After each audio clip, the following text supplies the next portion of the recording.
माझं नाव संदीप दादा सावटे, Dhanwanti distributor private limited या सल्लागार म्हणून काम करत आहे. मी आता एका प्लॉटवरती आलेलो आहे. शेतकऱ्यांचं नाव आहे रावसाहेब डेंगे साहेब आणि 8632चा ऊस आहे. या तुम्ही बघू शकता की किती जास्त फरक पडलेला आहे. धनवंतीचं आपलं प्रोडक्ट वापरलेलं आहे. त्यांच्यानाच विचारूया की काय काय या धनवंतीचं प्रोडक्ट वापरलेलं आहे. तर या प्लॉटला तुम्ही धनवंतीचं काय काय वापरलं आहे?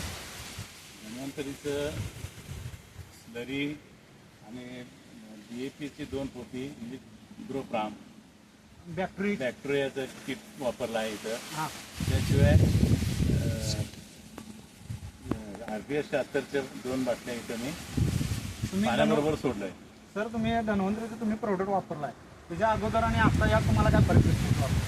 यापूर्वी धन्वंतरीचं कुठलंच प्रोडक्ट वापरलं नव्हतं मी. यावर्षीच वापरलं आणि त्याचा बराचसाच फायदा दिसतोय आणि मोठ्या कांड्यासुद्धा झालेल्या आहेत आणि उंची वाढलेल्या आहेत. 15पर्यंत कांड्या आता झालेल्या आहेत. तुम्ही बाहेरच्या लोकांना काय सल्ला द्याल? शेतकऱ्यांना बाहेरच्या लोकांना सल्ला देणं म्हणजे धन्वंतरीचं प्रोडक्ट खरोखर शेतीच्या बाबतीत इतकं उत्कृष्ट आहे की त्यांना दुसरा म्हणजे परिणाम दुसरा काय होत नाही.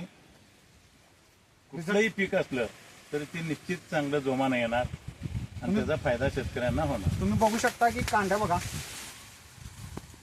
एक विकविक कांड्या आहेत आणि तुम्ही बघू शकता की किती फुटू जाडी झालेली आहे ऊसाची. आणि खरोखरच धन्वंतरीचं प्रोडक्ट सगळ्यांनी वापरावे. बॅक्टेरिया असून दे, स्लरी असून दे, आपले DAP असून दे, RP 76 असून दे, ग्रॅन्युल असून दे, खरोखर त्याचा इफेक्ट जास्त पडणार आहे ऊसामध्ये. खरोखर तुम्ही धन्वंतरीचं मार्गदर्शन आणि सल्ला घ्या आणि खरोखरच धन्वंतरीचं प्रोडक्ट तुम्ही वापरा. हा प्लॉट जर बघण्यासाठी येणार असेल तर तुम्हाला कारत या इथं तुम्हाला प्लॉट भेटायला मिळेल. धन्यवाद.